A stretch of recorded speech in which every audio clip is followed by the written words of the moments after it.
the life and death of volunteer George MacDermott, a man cut down in his prime for daring to believe he could liberate his country from the shackles of 800 years of imperial slavery. The Ireland of today is not much different to the Ireland of George MacDermott's time. Our slave masters back then, like today, were a right-wing Fine Gael government and a foreign Tory parliament hell-bent on crushing Irish republicanism and everything it stood for.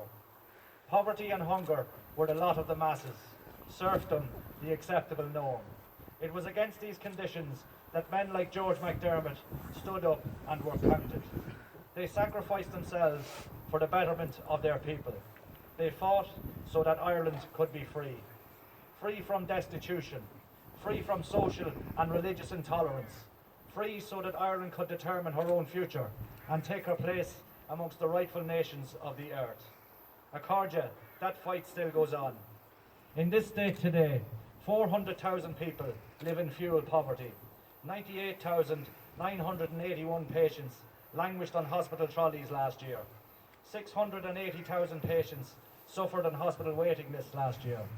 790,000 people live in poverty. 250,000 of them are children. 10,000 people are homeless. 3,755 of them are children. So much for cherishing all of the children of the nation equally. No less an iconic figure in Irish republicanism than James Connolly once said, "A nation's greatness is measured by how it treats its weakest citizens."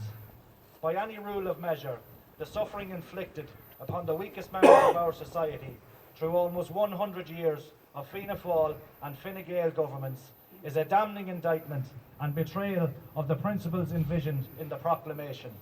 Those principles are no longer aspirational, but have been rejected and abandoned long ago. We in Sinn Féin stay true to those principles and uphold the vision of Clark, of Connolly, of Pearse, of George MacDermott. Accordia, this year marks the 96th anniversary of the killing of volunteer George MacDermott. Opposed to the partition of Ireland, he sided with anti-treaty forces determined to end British oppression in Ireland. He served as a private in the 4th Battalion, E Company, 2nd Meath Brigade of the IRA. He was actively involved during the War of Independence and Civil War. He was killed on the 5th of July 1922 at the Battle of Curratown in an engagement with the Free State Army. He was buried with full military honours in Ardbraccan cemetery afterwards. We are here today to honour his sacrifice.